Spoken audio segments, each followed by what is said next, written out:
prayer followed by pledge of allegiance.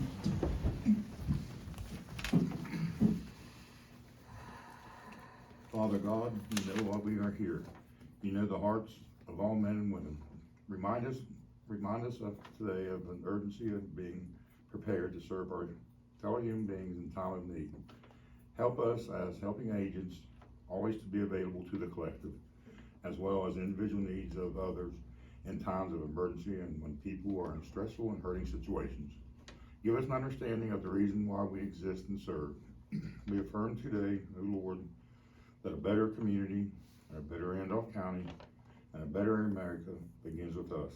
Bless now this gathering, and may God bless Randolph County, and God bless America. Amen. I pledge allegiance to the flag of the United States of America and to the republic for which it stands, one nation, under God, indivisible, with liberty and justice for all.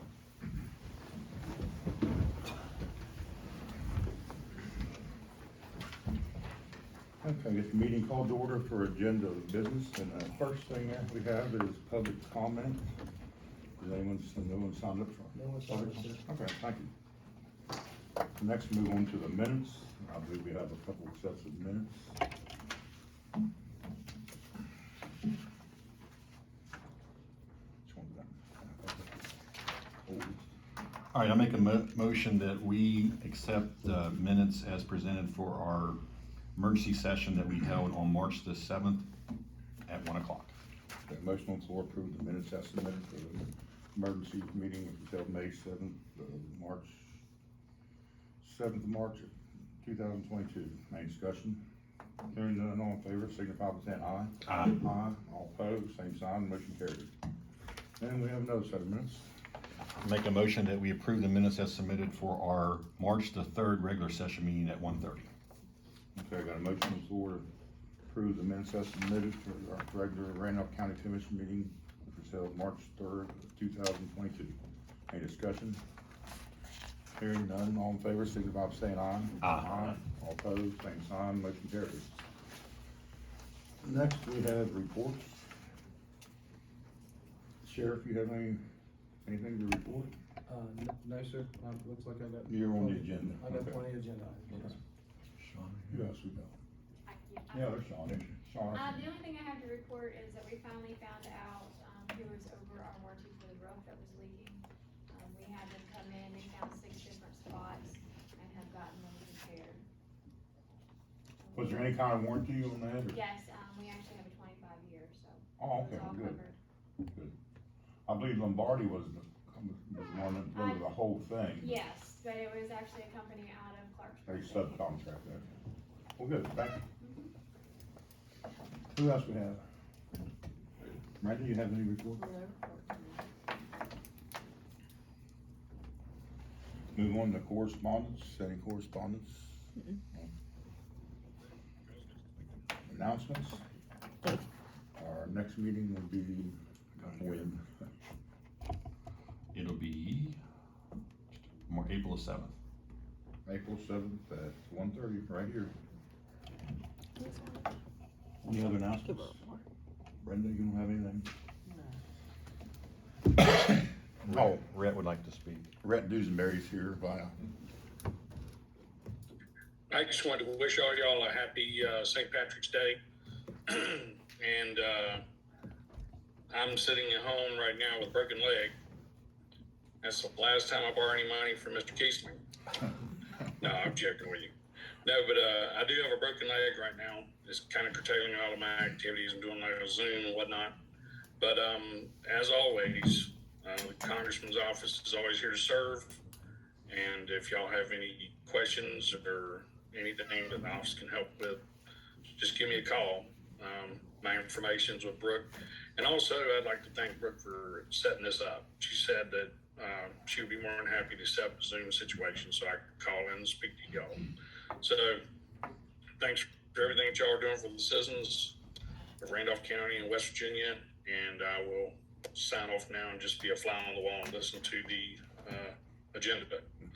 Have a good St. Patty's Day, and I like that tie-dye, by the way. Thank you. I'm glad you could join us. Oh, my pleasure. Hey, wouldn't miss you for the world. See you later. All right, put them on Okay. mute. Okay, moving on next is items for discussion and action, and first we have item A, and that's informational presentation and funding request from WAMSB. Yes, that's good. Yeah. Hey guys, I just want to pass these out to you. My Okay. name is Steve Boblitz, and we have Randy Sanders. He's the president of our WAMSB 2023 Buchanan Host Committee. He's going to give you guys some information on this international event that's going to be happening. Randy. And thank you, Commissioners, particularly Commissioner President C, Commissioner Seiler, Commissioner Keithling. It's great to be here. My stylist did say there's a little bit of green in his tie, but 6 feet is the COVID regulation, so you can't get close enough to prove me wrong. We'll leave it at that. So happy St. Patty's Day, and to Rhett, Randy Sanders here saying hi, hope you heal fast. So thank you for the opportunity to stand before you and submit a request for funding for an event that I've become very passionate about. As you may know, Buchanan, West Virginia was chosen by the World Association of Marching Show Bands to host a World Championship event for 2023. Now, we're going to be hosting an event that in the past 26 years has only been held in the United States once before.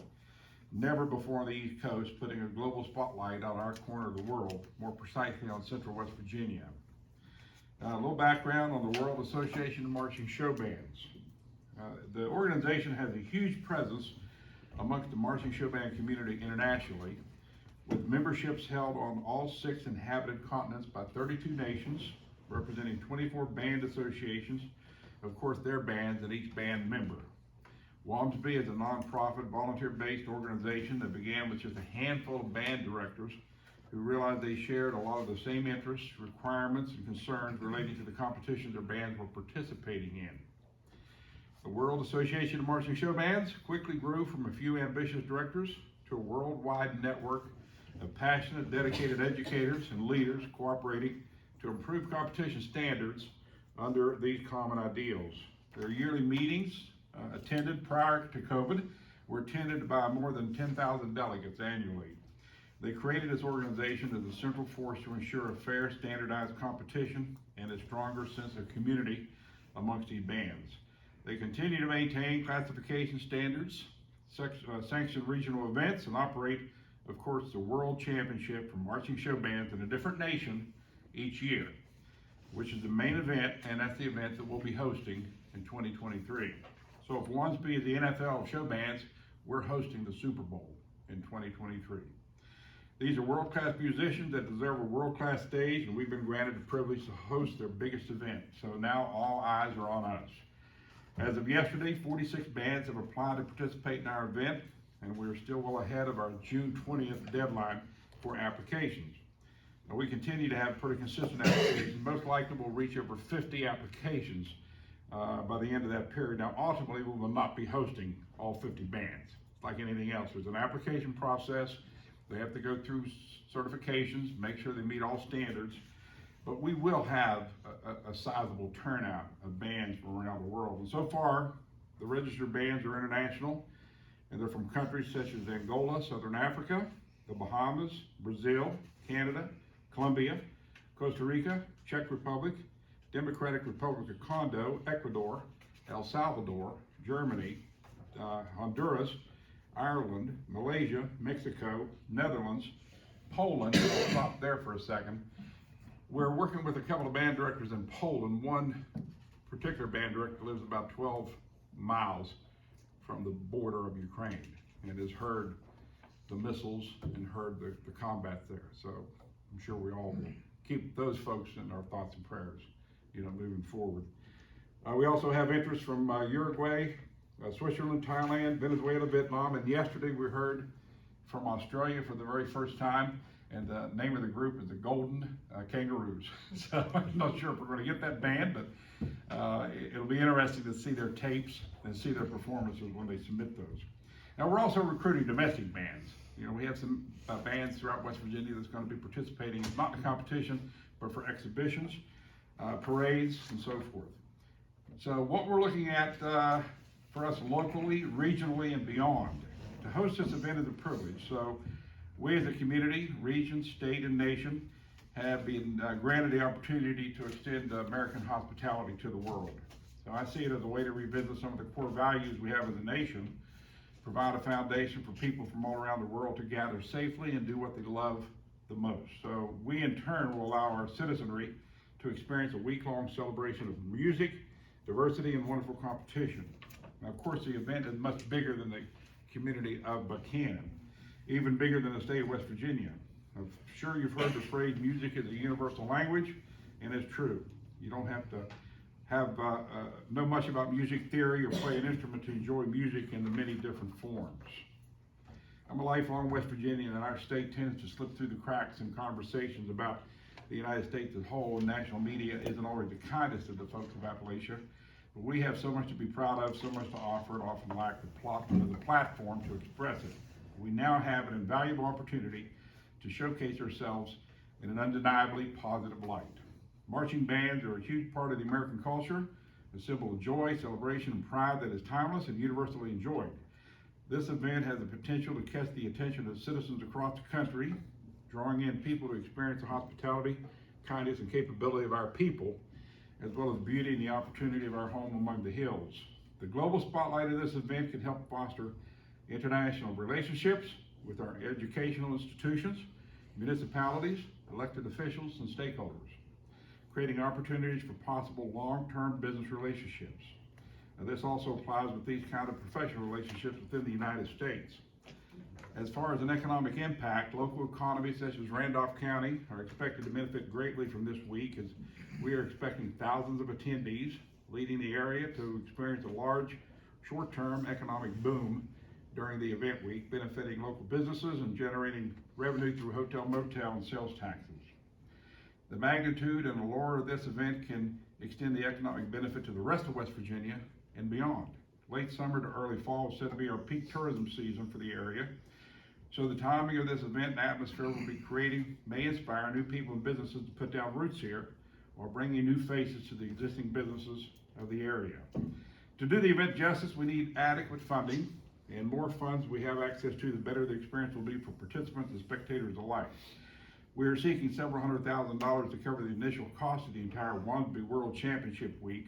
The city of Buchanan has granted $100,000 to help with the planning and production, while the bulk of the funding is expected to come through art grants and corporate sponsorships.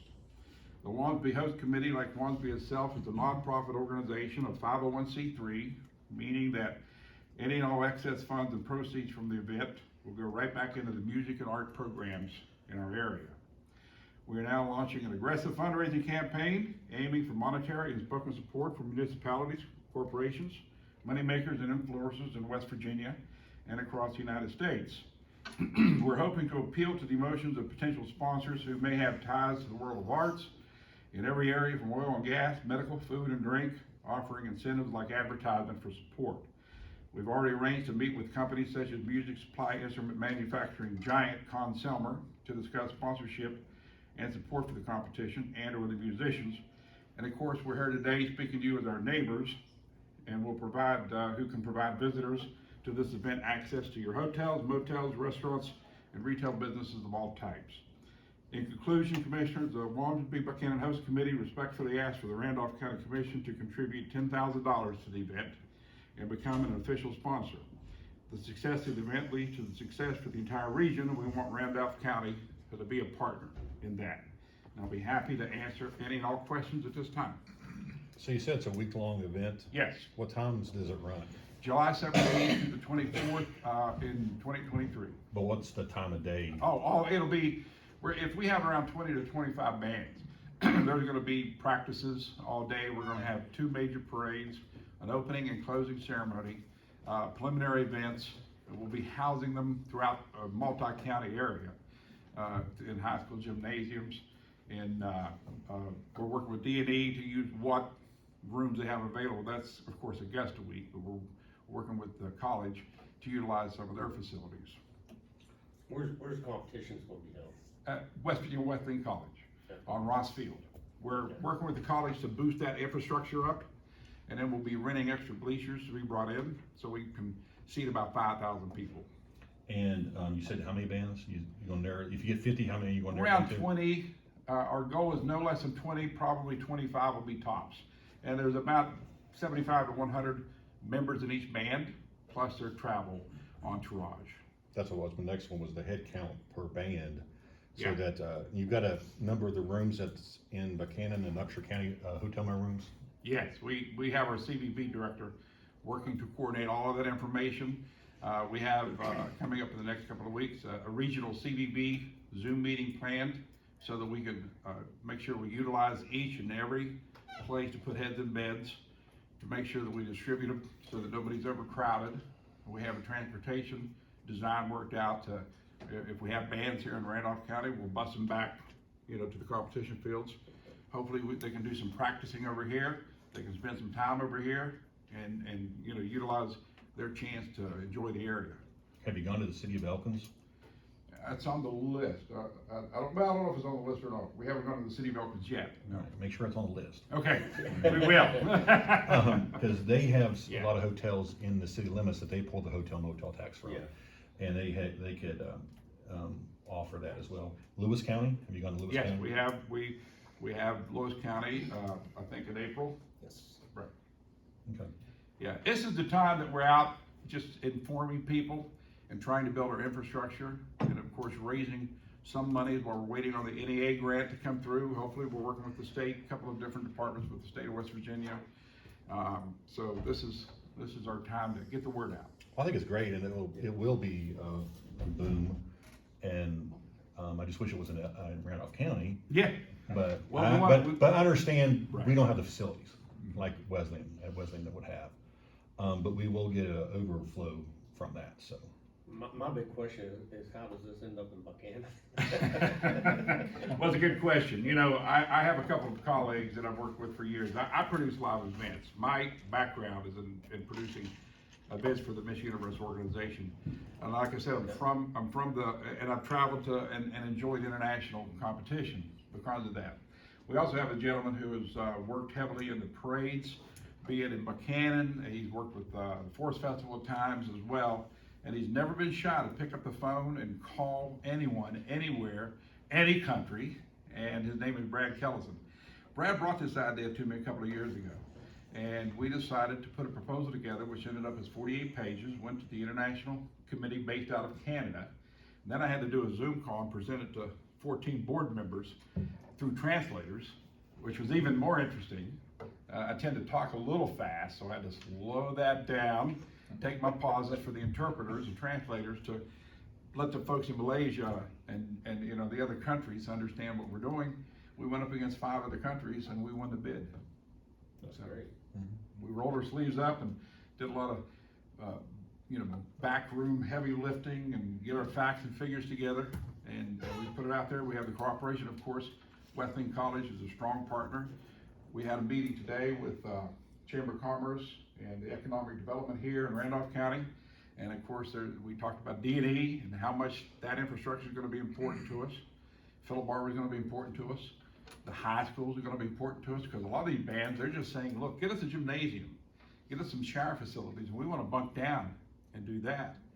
So we have the superintendent of schools in Upshur County working with all the other superintendents in Randolph, Lewis, Harrison, to try to work those facilities out. It's really an interesting process. well, we started our budgeting process, so we haven't finished it yet. So you're coming at a good time. You caught us before Perfect. we finalized. Perfect. So, Okay, we'll take it into consideration. great. And if you need any other supporting documents, just reach out to us. We'll leave our cards here, and we'll be glad to email those over. Thank you. Thank you. Thank you all very much for your time and attention. Thank you. Appreciate it. Okay, next, item B, and that's informational presentation and funding request from the town of Beverly. Who would like to speak to that? Can't get Lester or Kennedy to come up? No. I got elected. My name's Jared Phillips. I'm the chief sewer operator in the town of Beverly. Unfortunately, Andy's work took him, of all places, he's in Florida. Oh. So I got elected. I'll work. Of course, it's his name. Andy Burns, the mayor of Beverly, presents this request to you for consideration for funding for purchase of the sewage disposal truck. we ask for these funds to come from the American Rescue Funds the county is currently receiving. We're requesting your assistance because currently we are in a three-phase upgrade to our system. The upgrade involves line replacements, line extensions, and plant upgrades. This ongoing project consumes all our extra monies. That's what they got from our funding. The town of Beverly operates a wastewater treatment facility for the residents of Beverly and the surrounding area. During the process of wastewater treatment, there is an excess of sludge that must be transferred to another facility for processing. We are currently hauling the sludge to the city of Weston. When it is dry enough in the summer months, we are currently permitted to land apply the excess sludge. To be permitted, we must have approval from the West Virginia Department of Environmental Protection Agency, along with approval from local landowners. Those landowners must maintain the correct pH levels. If at any time the pH levels are not correct, we are not permitted to land apply. Again, the correct pH levels are responsibility of the landowner, but affects our ability to land apply. It is also important to note that the DEP is currently considering the stoppage of our land applications. Our current truck is a 2001 Kenworth with a 236,000 miles, a small tank with a capacity of only 2,000 gallons. This small capacity forces us to make an average of 4.5 trips per week at 100 miles round trip. Last year, we hauled 236 loads with, now here's where you can tell how long this paper's been wrote up. With the cost of fuel being $3.45 per gallon, an average of 10.7 miles per gallon. Those 236 loads cost us $7,608.64 in fuel alone. This is the only truck we have with no spare to use during maintenance, service, or truck breakdowns. And right now it's in the shop. We want to keep this truck as it is good size for land applying. It will also serve as a much needed spare truck. The frequency of these trips necessary due to the small capacity of our current truck also creates an undue burden on the operators of the wastewater treatment facility. The operators must complete all the process control, maintenance, duties required, and maintain permit regulations while making multiple trips to the city of Weston wastewater treatment facility. Attached is a quote for the new truck with a 236 gallon capacity. This truck will decrease the frequency of our trips to 2.5 trips per week, 200 less miles per week, which means instead of 236 loads a year, we would haul 131 loads a year. We could haul the same amount of sludge and almost half the number of loads. Making fewer trips would allow our operators to stay at the site, complete the required duties. We strive to provide the most professional service at the lowest possible rates. And with your help, we can upgrade our service without cost to our customers. Signed, Andy Burns. And the cost is? $156,180. What size tank is it you're wanting to get this time? How many gallons is it? 3,600. How much? 3,600. 3,600? It's almost twice as big. Town of Beverly received $280,000 in the ARP funding. You know if they're gonna put any money towards that for this? As far as I know, they're using that for, what's that called, runoff water. The town using it for the, I guess for the land, the homeowners are complaining about the water laying, they're putting in a drainage system for the town. Okay. Cause we've, allocated a lot already to water projects. So I mean, we haven't done it all. Yeah. But we'll have to take it into consideration. We can't approve it today because we've got several projects in the works with Midland and, Whitmer's still. Whitmer and there's Norton Harding. yeah, some of them are $1 million projects and we, you know, so we'll take it into consideration. And then if you go back to Andy and ask him if they've allotted all their money as well and see if there's any match that we could do for something. I just know the town's doing that project. And the sewer plants, the sewer department's doing the upgrades, which is going, if they do that, it's going to bring more sludge to me to dispose of. once they Well, do like the I say, we're upgrades. working on a budget right now, we're not completely finished, so Yeah, we've got, like I said, we've got some major, projects already out of that ARC funding that we've got, or that has been already submitted. So we'll take this, add this to it, but just, I'd follow back up with him, make sure he spent all his, and see if there's anything that we can match or something. Thank you for your time.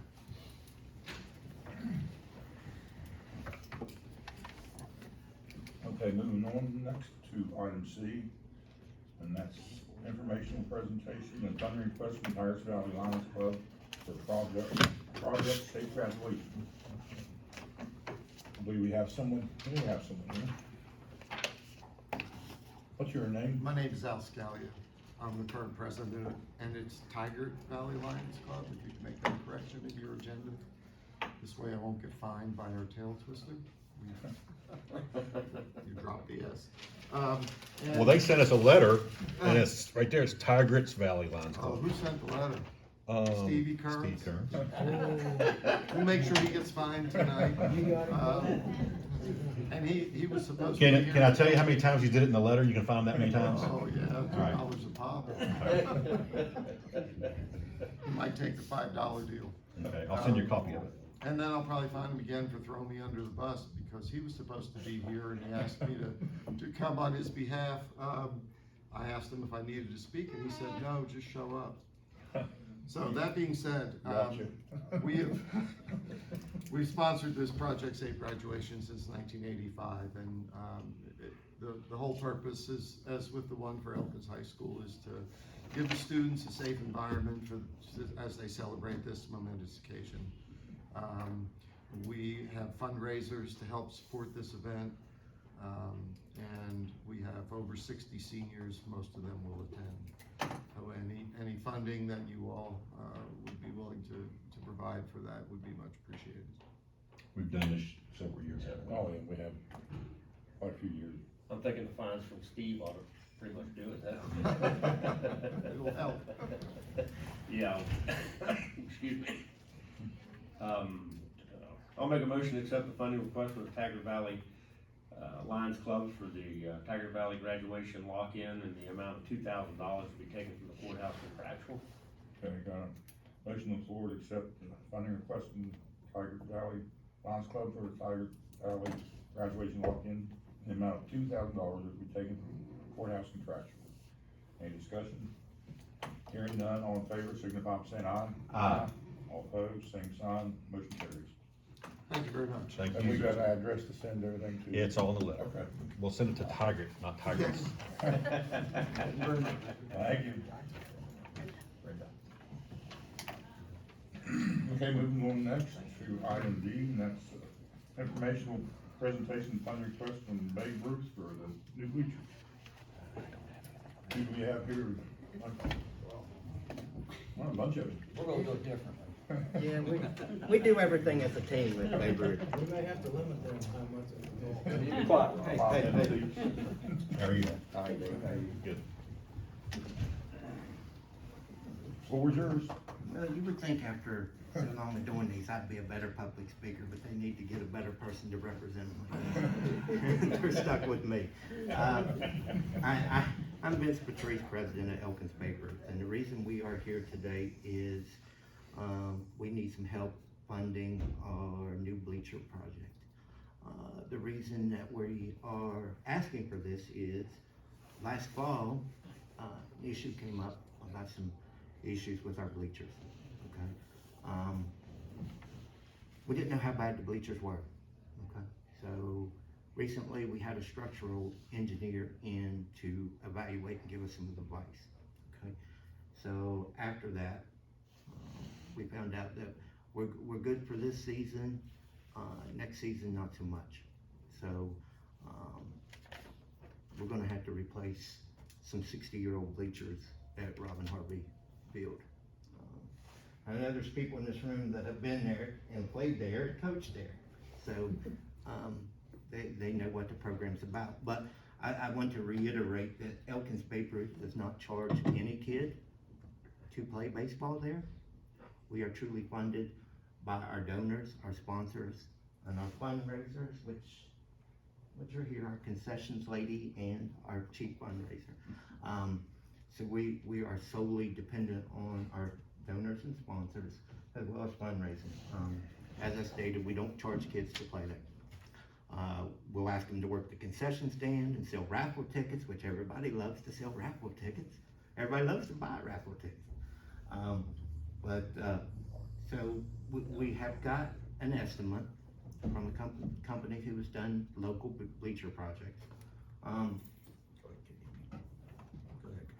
Okay. Whenever we first started looking ourselves, the numbers that we were coming up with were a whole lot higher than what this estimate actually came back at. So we are pleased with the estimate. We were able to approach the Elkins Parks and Recreation. Yesterday, we received funding for $40,000 towards that project. We currently have an ARPA application pending with the city, and we have Mr. Lowther here with us representing Third Ward as well as EPRC. So we have established an account of our own just for this project. And Mr. Thomas will talk more about that, but as far as the field, Elkins Babe Ruth is not the only organization that uses that field. Elkins Middle, American Legion, there'll be a Junior Legion team, as well as the Senior Legion. We hold state tournaments at times there. Hillbilly Hardball is held there. You know, a few years ago, we held the Mid-Ohio Valley Regional. Did I say that correct? Yes. Yeah. And that's from Wisconsin to Michigan, Illinois, Indiana, Kentucky, Ohio, West Virginia. We did such a good job that the directors of the tournament expressed to us, the next time we won a tournament, we can have it. Okay, so, what else did I leave out anything? You're doing fine, Vince, hang in there. Deep breath. You're doing good. Yeah. Also, I would like to say that, again, we don't charge kids to play there. We start hitting, we made an arrangement with the Randolph County Cages, okay? We start hitting January. We have 2 hours on Sundays from 6 to 8 that for 3 months, kids can go up there for free. The league covers that cost, okay? Let's see. The facilities at the field. The dugouts have been extended. With the help from our donors and sponsors, we have 2 batting cages now, both on the first base side, on the second base side. We have the new modern scoreboard. We have sprinkler system on the field now, and we have a crush break warning track now. So we've made a lot of the improvements, but it's been helped with the community. We currently, last year we had 100 kids, and that's kids from all points in the county. Colton, Jimtown, Norton, Huntinsville, Mill Creek. We also have kids coming from other counties into the county. Favorite leagues have kind of died off in other counties. We're still here, okay? They wanna come here, they wanna play. As of yesterday, we had 21 new kids to sign up with a week and a half still left to go. We're probably looking at anywhere from 25 to 30 new kids in the league this year. That's great, that's a wonderful problem for us to have. And we will make sure that those kids get to play, okay? I will turn it over to Mr. Thomas at this point. I think I've covered everything. Well, Vince covered everything pretty good. Like we said, we have a bunch of kids. And the main goal, I think everybody in this room could not argue with what we're here for. Kids. Kids is the most important thing in my heart. I got 34 years in Elkins baseball. That feller sitting over there has got about that many. Mr. Ross. He got more than that. Okay, so we got 34 years and 50 over there. And I don't have a kid there. I don't know if anybody has a kid here nowhere on our board. has a kid playing in this league. So that's what we're here for. We're only here for kids for one reason. We wanna make sure they have a safe place to play.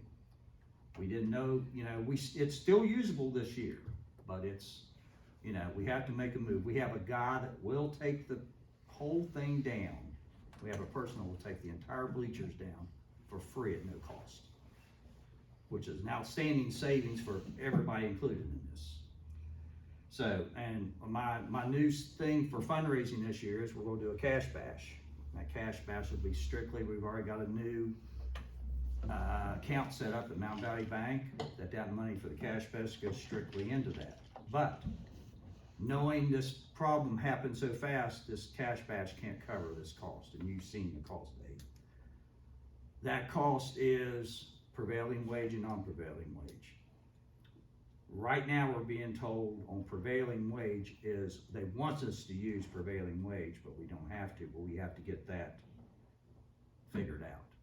We have to touch on that down the road soon, and find out. Also on that, your copy doesn't have it, we've been granted an extension to April 15th on that price. After April 15th, that's not the price anymore. It's gonna be a 10 to 20% increase due to living cost, and everybody knows why. So we're on a tight timeline.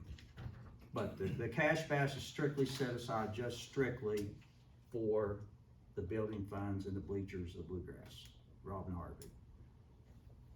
So, we do other fundraisers to run the league on with her help, that's what we run the league on, the two fundraisers and the concession stand runs the league, and this is set aside strictly for the maintenance for this project.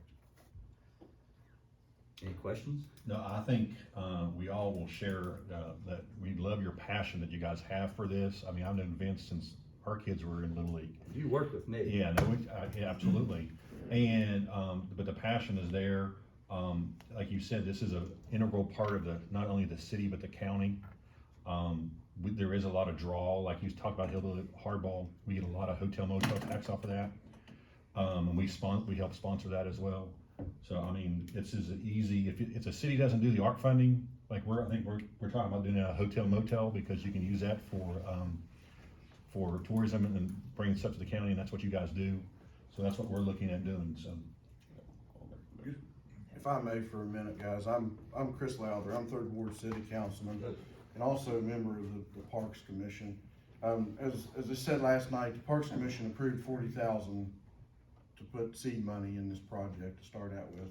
Now, the Babe Ruth League has applied for the full amount of the total cost of the bleachers with the city's ARPA funds. That's only 5% of the ARPA funds. That's $154,000. You see the cost is $133,000. I'm asking that the ARPA committee fund at least $50,000 of that project. The way the numbers run in my head was 40 from the parks, 40 from the county, and 50 from the city would cover that $133,000. So the question of the prevailing wage, as you all are aware, the prevailing wage, it states that while it is not required to use prevailing wage, it is strongly recommended to use prevailing wage. So, not required, but strongly recommended, says to me, use prevailing wage scale. So, I'm here today just to support the league and show the support from the Parks Commission and the city that this is a unique park, and it's located within the city limits, but like they've said, it is a unique park because it provides for all of Randolph and Tucker and Barber counties. So I would appreciate your support on this. Thank you. Yeah, I played there almost 40 years ago. Old Joe was my coach. Still my favorite coach. I'll make a motion to accept the funding request from the Babe Ruth Baseball in the amount of $40,000 to be taken from the hotel motel fund for the new bleachers.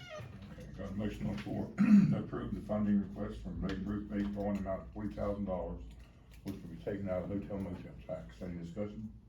And the hotel motel tax, again, I always like to stress that that's the tax that we get when out of state or out of city people or county come and stay at our hotels. You get that tax on that, and that's what we get. We get 50% that the city gets what's the hotels that's in the city limits. We get everything outside the county. That money that comes in that month, we get 50% that goes to the CVBs to help promote tourism for the county. We get to use the other 50% for projects like this. So we're very happy to do this today. Thank you so much. Thank you. Yeah. Any discussion? Hearing none, all in favor, signify by saying aye. Aye. All opposed, same sign, motion carries. Thank you. Thank you. See y'all at the ballpark. See you. Thank you.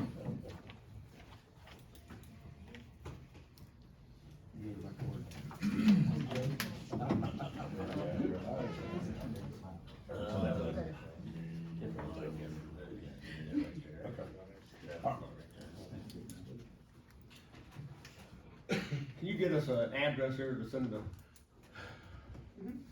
send that check to? Send it here. Send it to Steve. But I don't Steve's the have it right treasurer, here. Schumacher's. Okay, I've seen the list. Oh, Steve's Steve's That's Steve. Send it to down. Schumacher? Yeah, send it to him because he's the treasurer. Okay. All right. Good, Steve. All right, thank you guys. Thank you. Thank you. Chicken bone. Yep, 23rd, be there daylight. There you go. Mark, or April. April. Okay, next is consider approval of the 2022 to 2023 BOCA grant. Didn't we just do this? We did. Back already? Yes, we'll talk about that. Good afternoon. I am here to ask that you consider approval of the new grant year, 2022-23, for the VOCA grant, Victims of Crime Act grant. This will be the 26th year the grant's been in place in this county. This grant enables the prosecutor's office to have a dedicated victim services person, that's me. If I can say myself, it's a vital role at the prosecutor's office. You know, that is my sole responsibility, and crime usually does come with victims. You guys can attest to that. Last year, our office prosecuted 1,457 misdemeanor cases, 213 felonies. In doing the numbers for the grant, I know that I assisted well over 750 victims between both circuit court and magistrate court. I keep victims updated on their court dates. I try my best to offer answers to their questions. If I can't, I get the answers. I do keep probation and parole updated with victim information after a defendant's sentencing, and our office really is not, done. I'm still working with those victims. I keep victims informed of the release of their perpetrator if they're incarcerated. I've got an app that I share with victims and keep them updated on that. I assist in helping them collect restitution if it's ordered. It goes on and on. And yes, as you remember from last year, numerous signings of revised documents. Unfortunately, this year's grant was cut by 23%. That's federally. Thankfully, legislators of West Virginia voted to supplement that cut, so all of us who do use the VOCA grant didn't have to see any loss. Word has it that this grant that I'm wanting to submit now will be subjected to cuts again. I don't think anything's been official yet, but I've heard as much as 60% or higher. So we'll tackle that when we get to it. But for now, I'm just gonna submit the grant as I have in the past, and we'll go for it, and I'm sure I'll be back many times. So I'm asking for, in the grant, VOCA funds, federal funds from VOCA, of $47,335. That covers my salary as well as allowances for trainings and travel to the trainings and miscellaneous supplies that I need. Matching funds is always a requirement, and in that form, as it has been, the county pays my medical insurance at a cost of $13,536. That's a total budget of $60,871. I'm happy to answer any questions if you have any. I don't, I think it's just, every year we go through this, and it's just, it is a necessity that, Yeah. you do a great job, so. Thank you. So I'll make a motion that we approve the 2022-23 VOCA grant as submitted.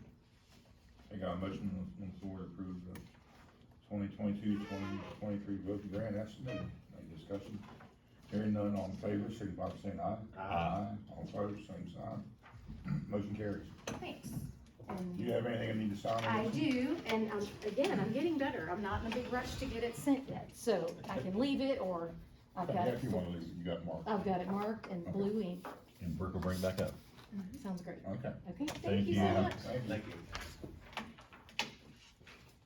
Okay, moving on to item F, that's hire of 2 law enforcement deputies. Sheriff Elvin, it's your turn.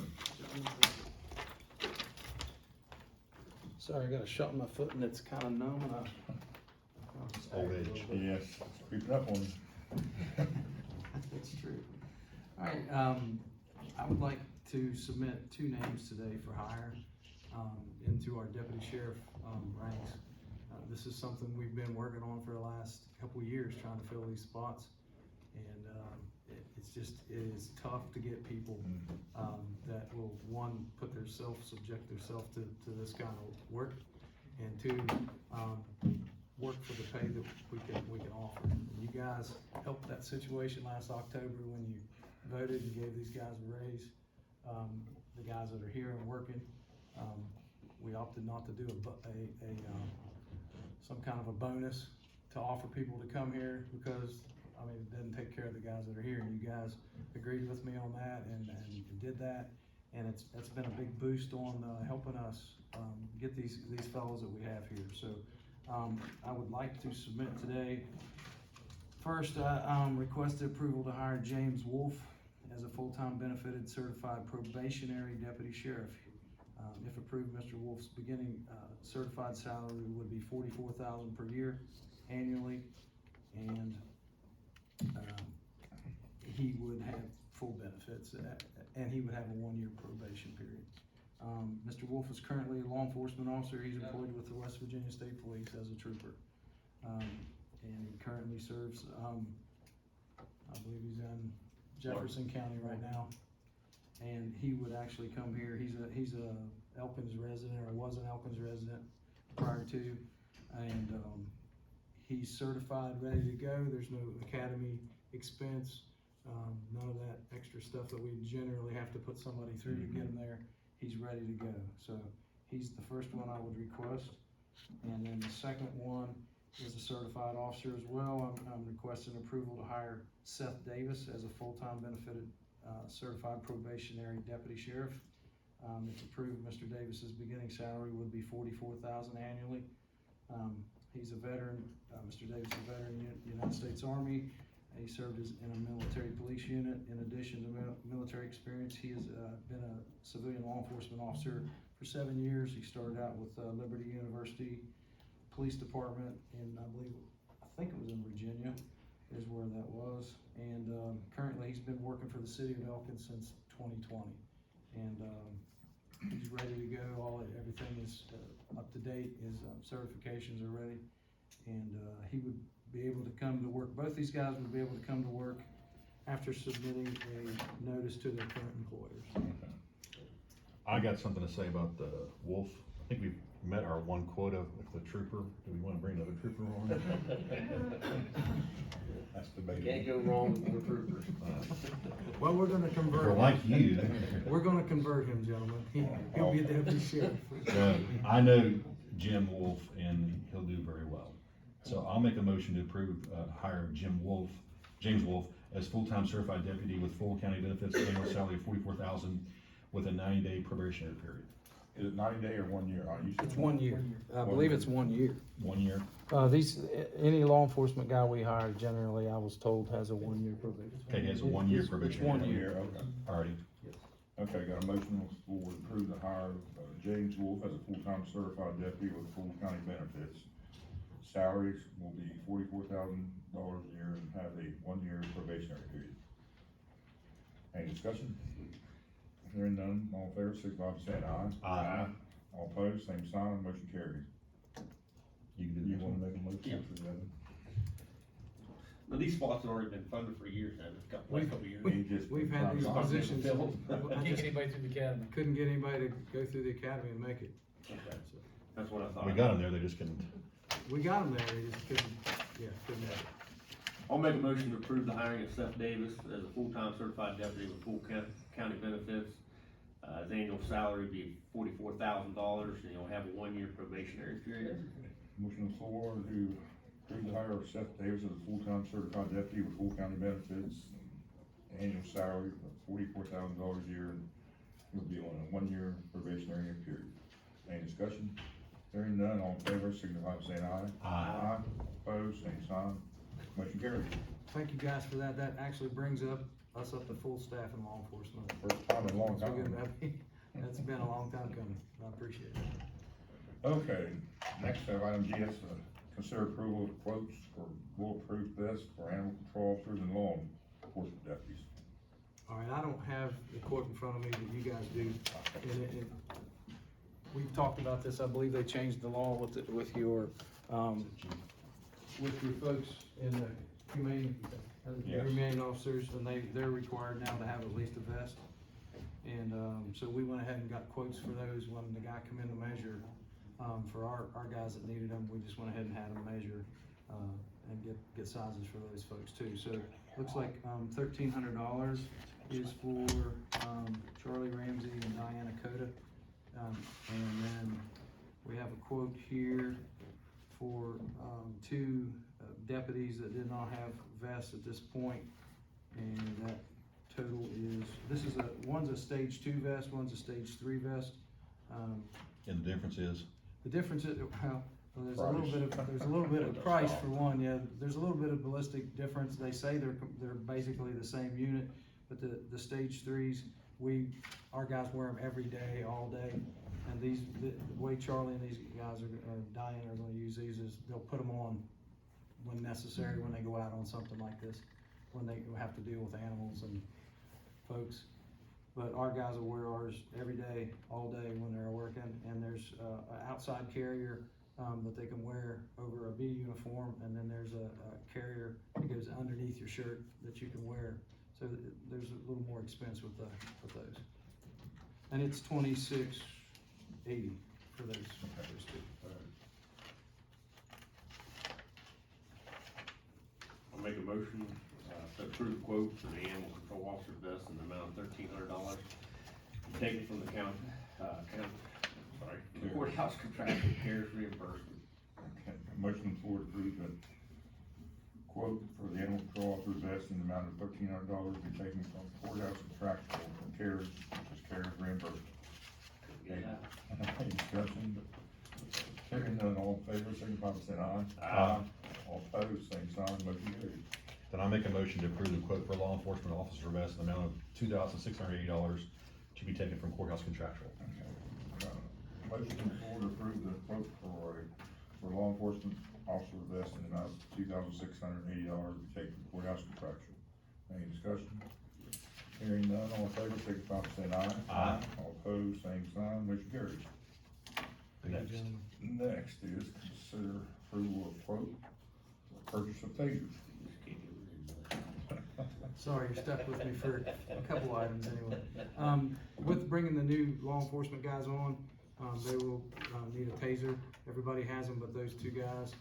And so I'm requesting that we purchase those 2 for the 2 deputies. And since Dave Teeter left and we hired another court security officer, we need a taser for him. So that would be 3 total. Okay, then I'll make a motion to approve the quote for the tasers in the amount of $10,151.93 to be taken from courthouse contractual. Okay, got a motion on the floor to approve the quote for tasers in the amount of $10,151.93 to be taken from courthouse contractual. Any discussion? Hearing none, all in favor, signify by saying aye. Aye. Opposed, same sign, motion carried. Next, we have item I, that's consider approval of quote for purchase of body cams. We have that paper. This has been a long time coming. I've got a copy of it here. We've been working on this for a while. Got a lot of publicity on this, and I tasked Lieutenant Talkington with looking out and trying to get bids on this stuff. He's taken a lot of time and effort and put a lot of time and effort in it. If you notice, he's been the target of some of the accusations and the things that have been said that he done on an arrest in 2020. The subject actually pled guilty to all the charges, but it comes every week.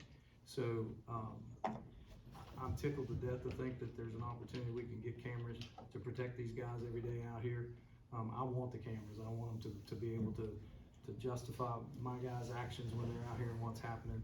And I think it's a great thing. So I'm gonna let him tell you what these cameras are, how they work, and I know they sync with our tasers. I know that. So he's the one that's done all the work on it. So I'm gonna let him talk to you.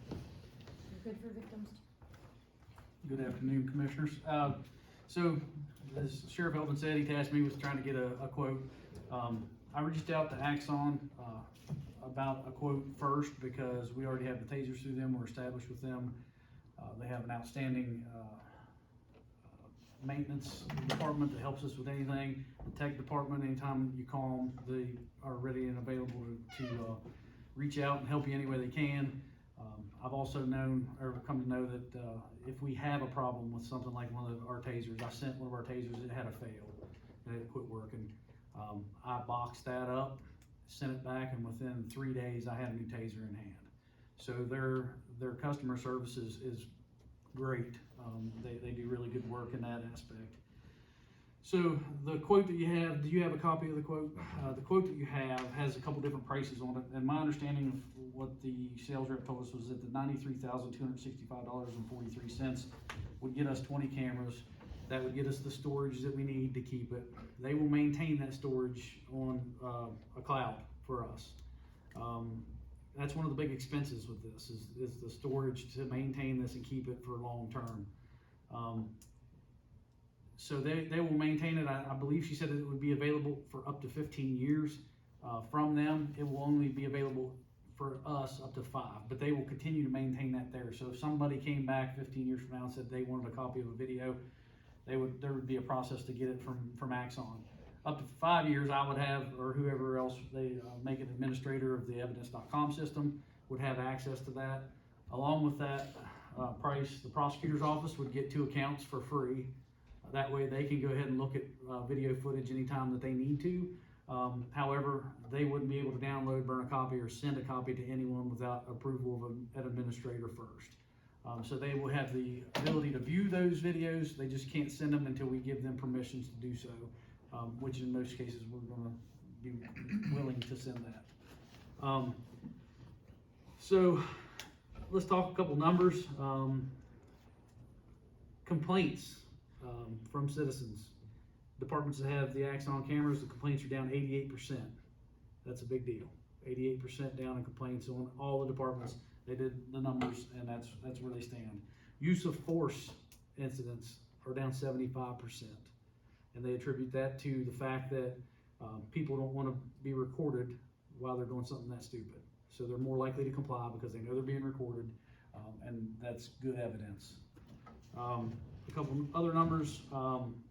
Plea agreements are up 20% with the body cameras. So 20% of the defendants that are coming into court are going to plea and accept a plea agreement because they know that we have video evidence of what we said they did. And convictions are up 80%. That's outstanding. Like I said, with the video evidence, it's hard to refute that. You go into the court, the prosecutor asks you if you had your body camera on that day, you say yes, and he plays that video for the jury or the judge. And they're able to see firsthand exactly what happened during that interaction. It's hard for a defendant to overcome that kind of evidence. So that's just a little bit about how it'll help us. That being said, with the 88% drop in complaints and 75% drop in use of forces, that not only protects myself and every other member of our department, it protects you as the county from a lawsuit, a frivolous lawsuit over something that someone comes in and alleges happened and it didn't. We'll be able to refute that, shut it down, and have the video evidence to help us in the event of a civil suit. So, like I said, it not only protects us as a department, it protects the entire county from that type of lawsuit. And those type of lawsuits, I don't know what the average is, but I would say it's well above $93,000 when you look at the average lawsuit for civil rights violation or something to that effect. So a couple of the features that we're going to get along with this. as the sheriff previously said, it will sync with our tasers.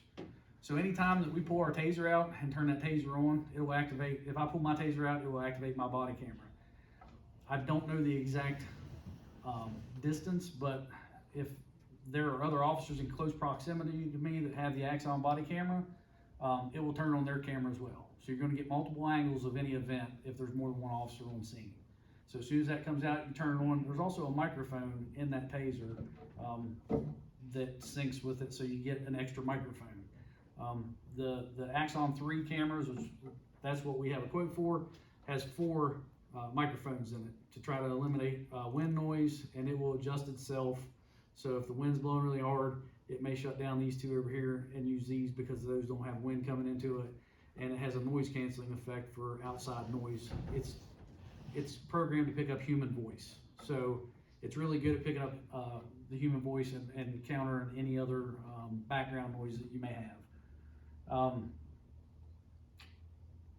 Another feature that I really like is the fact that if I go on scene to, let's say I go on scene to a domestic altercation between a man and wife, between two spouses or whatever the case may be, and I get on scene and one of those individuals says, I have video of what happened before you got here.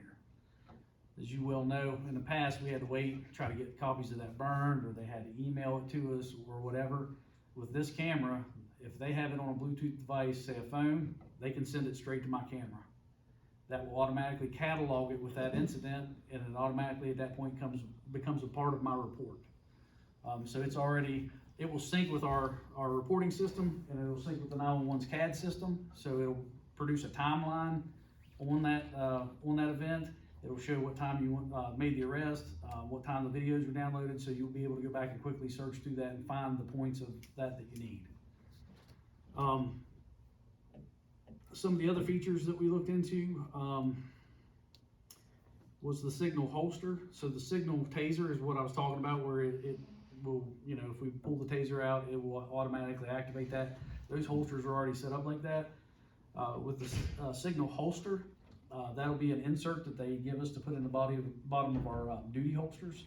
So anytime I pull my firearm, it will automatically engage my body camera. So if I come out, something's happening really quick, and I have to come out of holster, I don't have time to turn my camera on manually. As soon as I come out of the holster, that thing's gonna come on. That being said, it's gonna come on, and it can record up to 2 minutes prior to the event taking place. So, that's something that we have to set in policy, how long we want it. But in the event that I step out of my car and it's just a normal complaint, I don't have my camera on because it's about a parking complaint. We saw that happen in Charleston. You went to a parking complaint, we lost an officer in the state of West Virginia. It was a parking complaint. Nobody probably thought that it was gonna be something that needed to be recorded. Officer exits the vehicle and shots start ringing out. With this signal holster, if I pull my gun to return fire, it's gonna get that event. It's gonna show that defendant, that perpetrator, pull the weapon, and I'll have that on camera. The other thing that the Axon body camera offers is they have about 9 to 12 different configurations or holsters that you can use for it. There are several that are for your shirt and vest, some for the belt. I've been told that if we wear them on our shirt pockets or on our lapels, that it will act as a in-car camera as well, and it will get the video out the window over the steering wheel. That obviously will be affected by officers that may not be as tall as the others, but that's the capability is still there. So like I said, it will automatically sync with the CAD and RMS system, so that'll be a benefit too, because it creates that timeline that I talked about before. One of the big draws to the Axon camera for me is the fact that they have a refresh program. So at 2.5 years into this program, we'll take these Axon Body 3 cameras that we have, and we will get brand new cameras. Not only will we get new cameras, if they have went to the Axon 4 or 5 and upgraded their systems, we get that upgraded version at no additional cost. So, like I said, 2.5 years from now, we go to get our new cameras, we can get the most current version that they have available. And it's not gonna cost us anything. Then again, at 5 years, we get another camera, same stipulations. If they've upgraded those systems and they have an Axon 6 at that point, we can opt to get that at no additional cost. At the 5-year mark, when we get that second camera, we still have 5-year warranty from that point forward. So you're looking at 10 years of coverage on these cameras if we buy them now.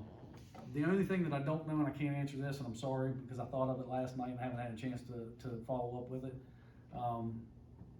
I don't know if the storage extends out to that 10-year mark. I'm thinking that probably at 5 years, we may have to go back and buy more storage.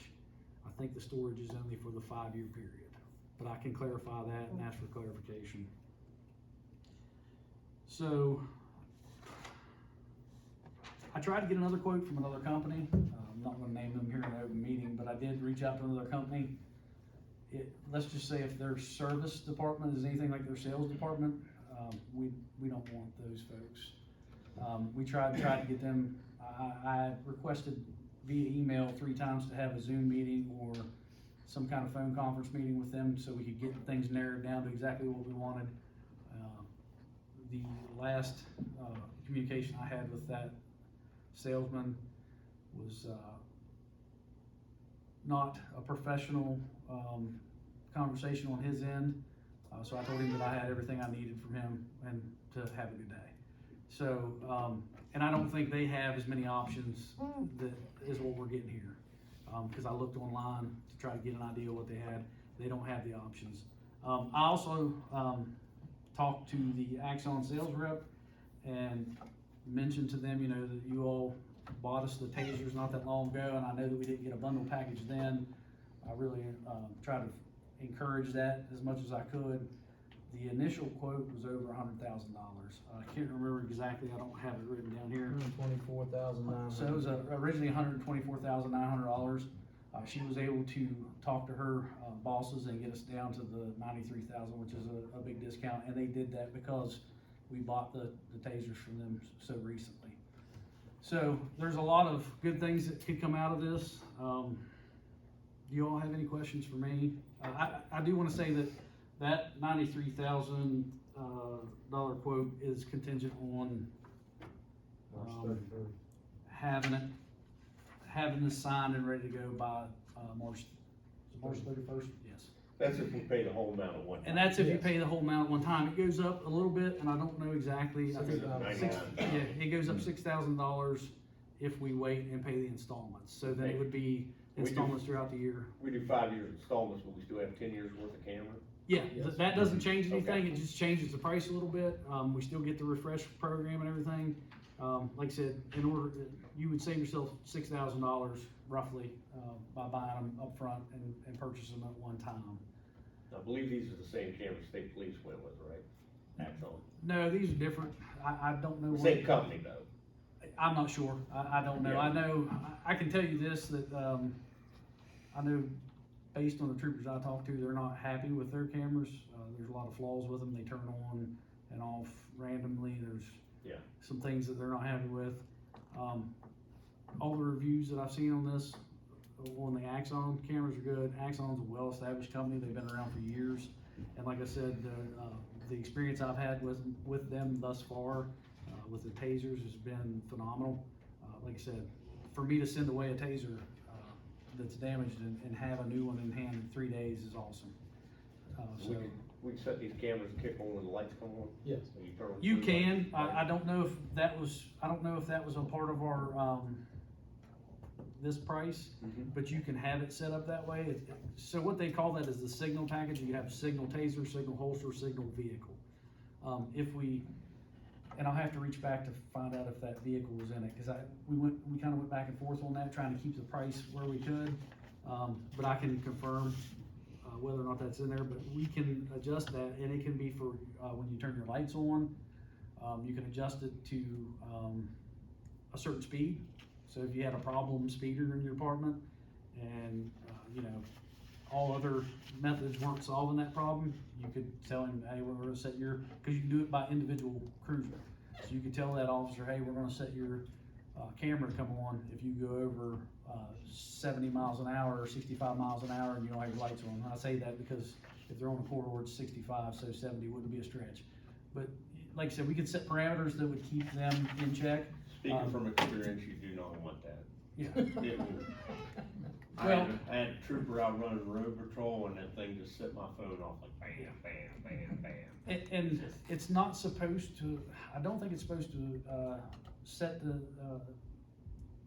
turn the camera on unless you don't have your lights on. No, but it sends the supervisor a signal. It does. that there's It sends an email to the supervisor and tells them that that has been activated and why.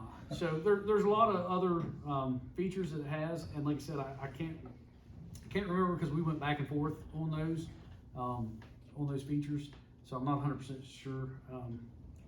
There's also a crash sensor in it too, if you do the signal vehicle, where they just put little sensors behind your bumper, and it will come on in the event you're in a crash. And I think you set that to like a certain amount of force. Pretty sure that costs more. And Yeah. and they, with all this stuff, she said they would come and help us set it all up, and get everything up and running. Like I said, there were some things I had questions about on the tasers, even though we've had them for a while. We don't use them a lot, so to get on the evidence.com and download that stuff, sometimes I forget because it's so long in between the times that I'm on there.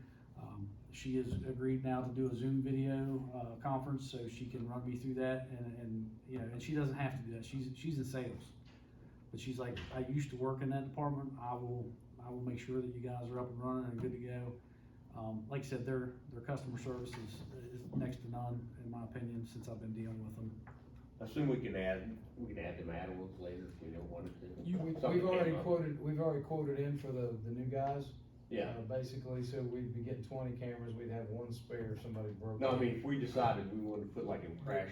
The signal vehicle, yeah, you can add that, you can do an add-on later. Storage, lots of other things. Okay.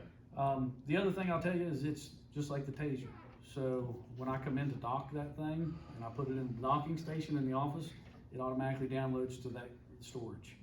So there's no, having to manually hook up wires and get on the computer and download everything. Just like our tasers, we take our taser battery out, we put it in the docking station. If you've used that taser, tested that taser, anything, it automatically sends it, and then I have access to it as an administrator. With the tasers, it will tell you, I don't know how familiar you are with the tasers, but you have a trigger pull and then you have arc switches on both sides. It will tell you which side of the arc switch that you hit, how long you held that arc switch, what the voltage was during that.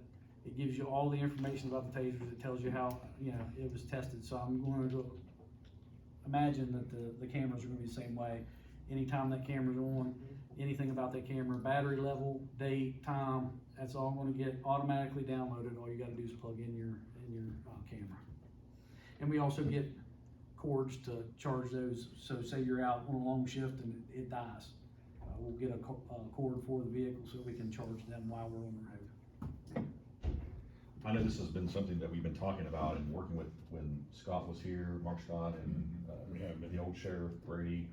And one of the first things we did to start with this was the tasers, because we knew that this could be tied into this when Rob brought it to us, so.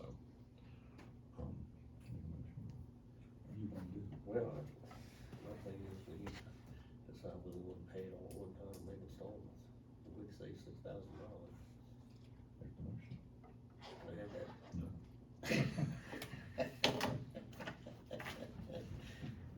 Thank you, Sarah, sir. you can take it out. Where you want to take it out? Where you want to take it out? Take it out, we still take it out of contract, we take it out of what? You want to do it? You can take it out, no, take it out of the courthouse. You got it. We take it out of what else? You will save 6,000 on that, correct? Roughly, I don't know the exact. What was it, number, 90? Roughly $6,000, give or take a few. Was it like 93,000? 93,000 something. And then if 92, you, 245, 47 or something. Okay, so 6,000, yeah. Yeah. Okay. I'll make a motion to approve the, total payment for the body cams in the amount of 93,000 and, what is it? 245, 43. 265.43? Okay, 265.43, to be taken out of the courthouse contractual. Okay, got a motion for to approve the purchase of body cams in the amount of $93,265.45, which will be taken out of courthouse contraction. 43 cents. 43 cents. I'm sure Rob could afford it out of his Yeah, budget. he might have that much left. $93,265.43. Correct? Okay. Yes, sir. All right, any discussion? Hearing none, all in favor, signify by saying aye. Aye. All opposed, same sign, motion carries. Thank you, gentlemen. Are we done with the sheriff now? You're down with me, thank you. Okay, we're about out of money. We're broke now. Okay, moving on to item J, let's consider approval of quote from Casto Technical for breaker box replacement. Are you the one that they called or about the breaker box? Sean did it, Sean? but I'll speak to it. Yeah. Yeah, I'll speak to it. A couple weeks ago up on the courthouse, the breaker box that runs the units up on the roof caught on fire. Luckily, it didn't burn anything, just burnt the breaker up. So Casto come in, look at it, see what needed to be done, needed a new breaker. And the amount of that breaker's $2,800. And the reason it burned out the old breaker was for indoor use, it wasn't for outdoor use, and who knows how long it's been up there. So apparently it's been a good one, but it finally caught on fire a couple weeks ago. Needs replaced. But I think the cost on the quote was $2,800. So I'll make a motion to approve the quote from Casto Technical in the amount of $2,800 to be taken from courthouse maintenance line to replace the breaker box on the roof. Okay. My motion on the floor to approve the quote from Casto Technical in the amount of $2,800 to be taken from courthouse maintenance. Any discussion? Hearing none, all in favor, signify by saying aye. Aye. All opposed, same sign, motion carries.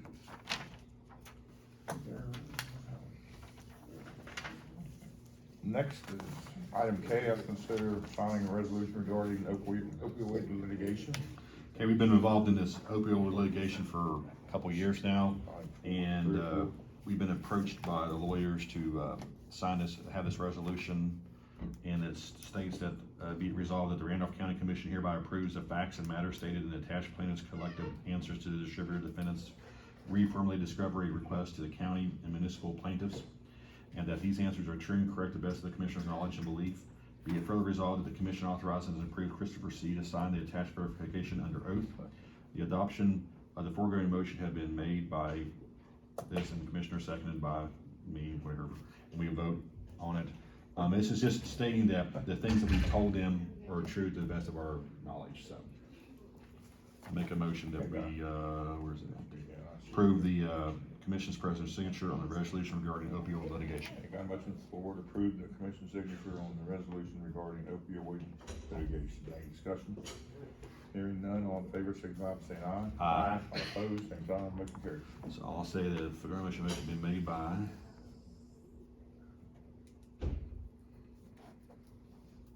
I'm gonna say Chris Seiler seconded it. Can't believe you approved that. Anyway, yes.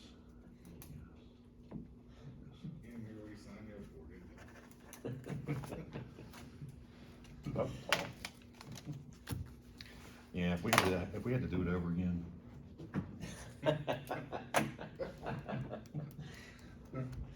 Kick me when I'm down. Like I said, we just got a dart and threw it. Got a blue pen? Yeah, I think it's good. Yeah.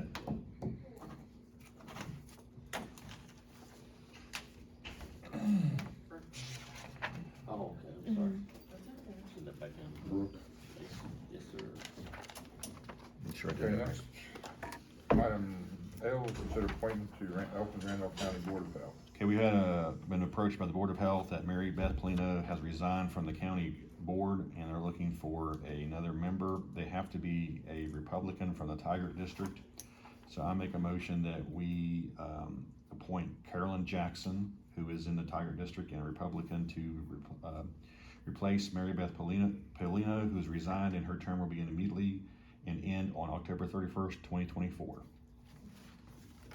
Okay, got a motion on the floor to approve the appointment of Carolyn Jackson to Elkins Randolph Board of Health to fill the vacant seat left by the resignation of Mary Beth Polino. Her term will begin immediately and end on October 31st, 2024. Any discussion? Hearing none, all in favor, signify by saying aye. Aye. All opposed, same sign. Motion carries. Next, we have item M. Let's consider approval of poll workers for the May 10th, 22 primary election. I guess, Brittany, you have those? Yes, I do. We have poll worker list from the Republican Executive Committee and the Democrat Executive Committee. Democrats are short some, and we'll just have to continue working, filling those spots. Okay.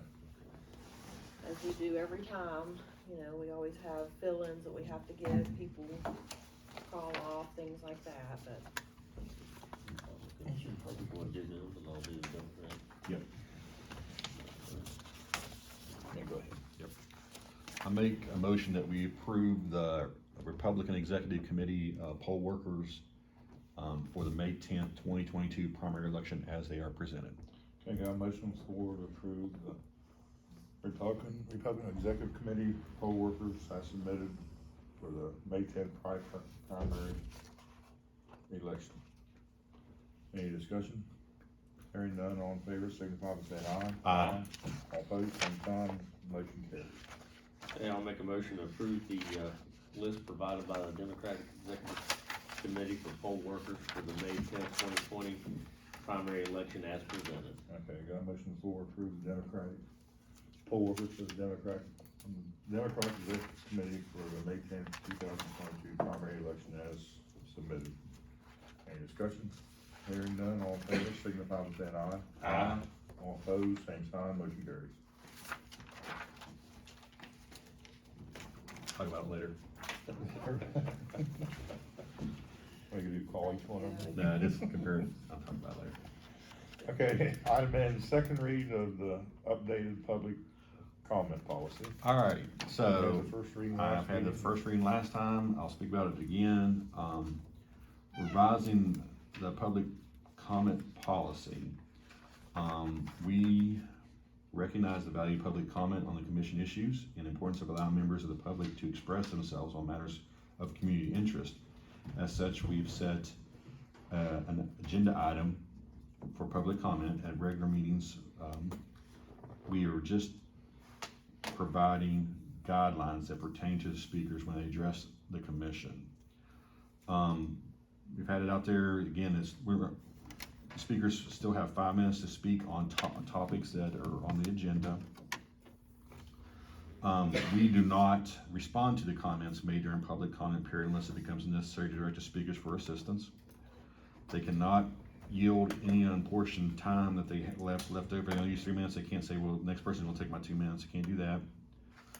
If someone brings stuff to us, like written comments or materials, we can look at that. The main thing is that the following will not be permitted during public comment: hate speech, comments that incites violence, profanity, obscenity, vulgarity, use of public comment as a form to campaign for political office, name calling, personal slander, attacks. If someone violates any of that above portion I just spoke about, we will interrupt them, warn them, terminate the individual's presentation, request the individual leave the meeting. When they fail to observe reasonable decorum, request assistance of the Sheriff's Department in the removal of the disorderly individual when the individual conduct interferes with the orderly process of our meeting, or we can call for a brief recess.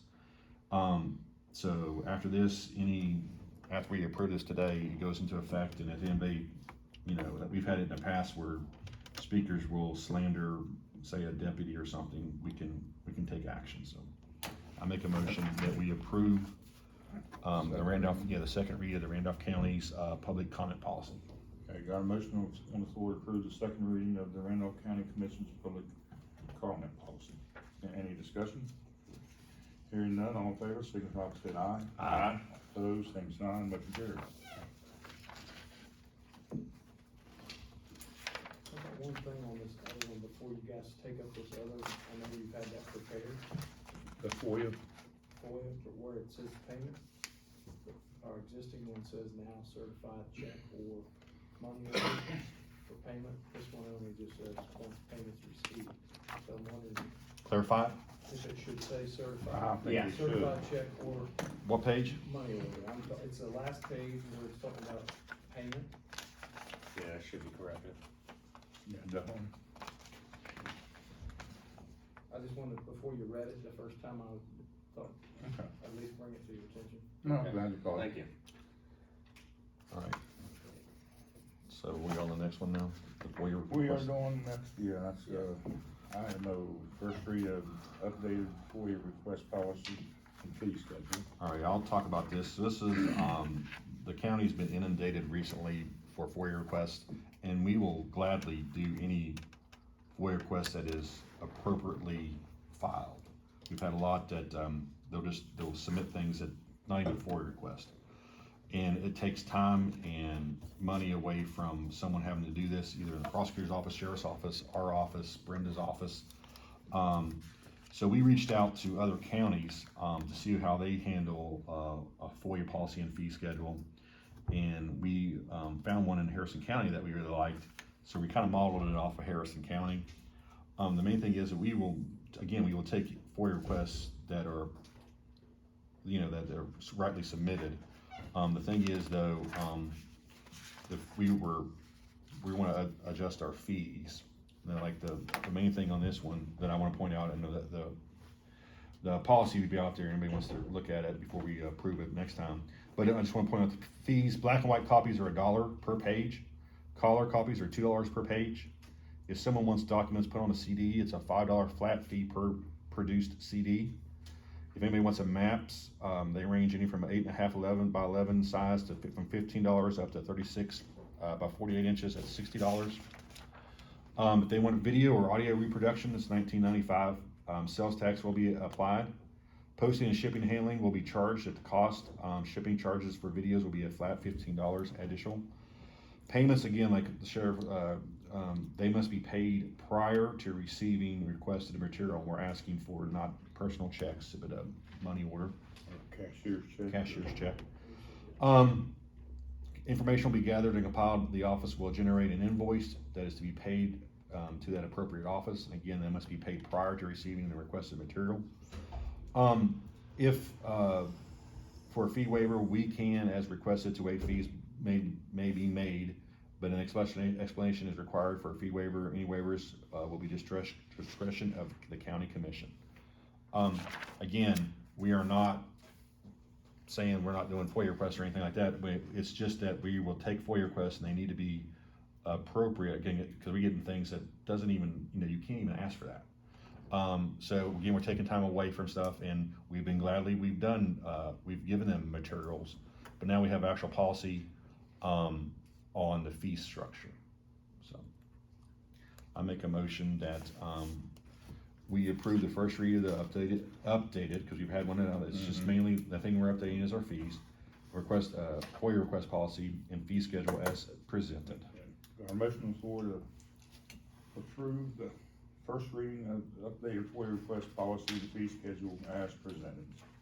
Any discussion? Because like Shauna, you've had to match yours, and how long does it take?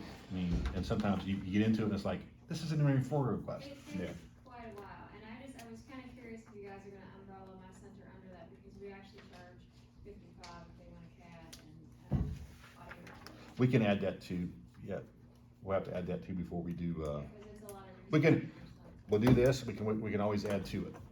So we'll get the fee structure from you, what you charge, and then we can always add to the policy, once we get the policy updated. Or if you even wanna add a clause that we may set our own, something separate for what we have. Well, Mercy Squad, same way.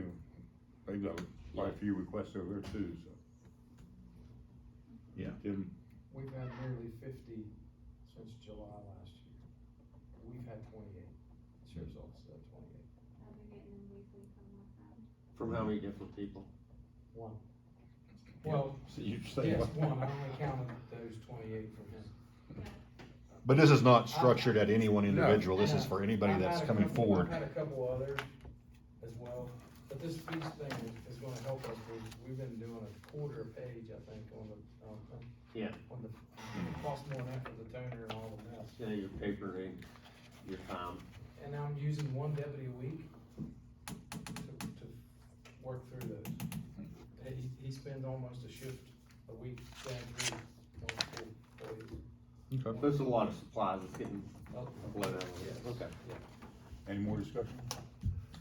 Hearing none, all in favor, signify by saying aye. Aye. All opposed, same sign, motion carries.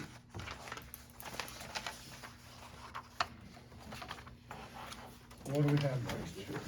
Final settlements? Yeah, annual county, Final settlements. how many we got? Four. Four. Yep, I'll make a motion to approve the, four final settlements as presented. Motion on the order, no personal check to that. That's what's gonna be out there. Any discussion? Hearing none, all in favor, signify by saying aye. Aye. All opposed, same sign, motion carries. We got next, budget revision, Brooke. I think we have four.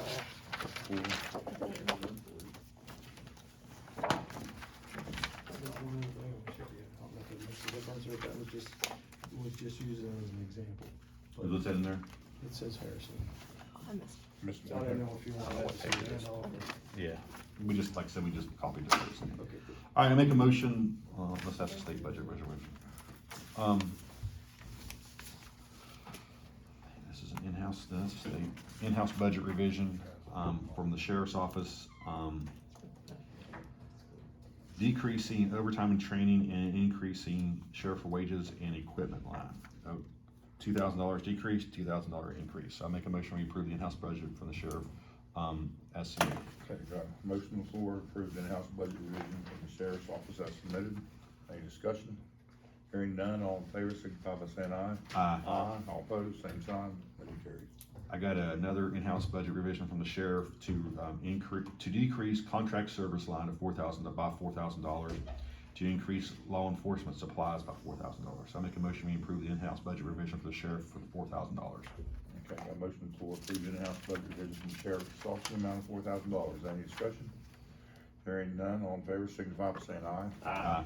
Opposed, same sign, motion carries. Okay, we got a state budget revision for, from the sheriff's office for, $36,306, to increase the wage, FICA, Medicare, insurance, retirement, is longevity pay. Is that for the new ones? That's where I told you we made the adjustment from the pro line where we moved money before. Yes. Yeah, so we're just trying to adjust it back, Okay, into the law enforcement line. okay. So you got a State budget revision.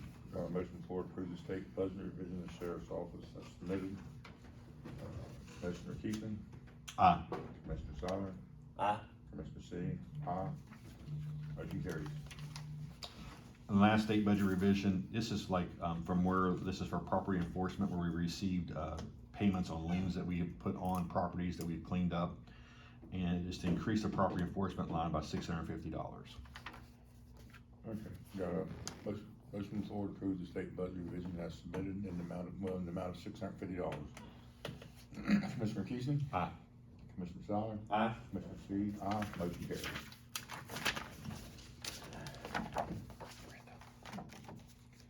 What we got next? We have the divisions of property, drainage assessments.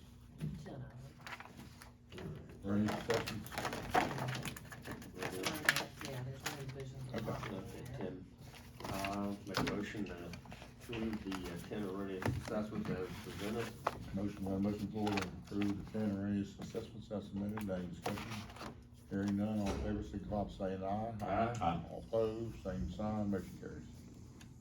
We have any distressed properties, Brooke? No, No? How about fire fees? 58. 58? Make a motion that we approve the 58 fire fees adjustments as submitted. A motion on the floor to approve the 58 fire fee adjustments as submitted. Any discussion? Hearing none, all in favor, signify by saying aye. Aye. All opposed, same sign, motion carries. Next is payment of bills.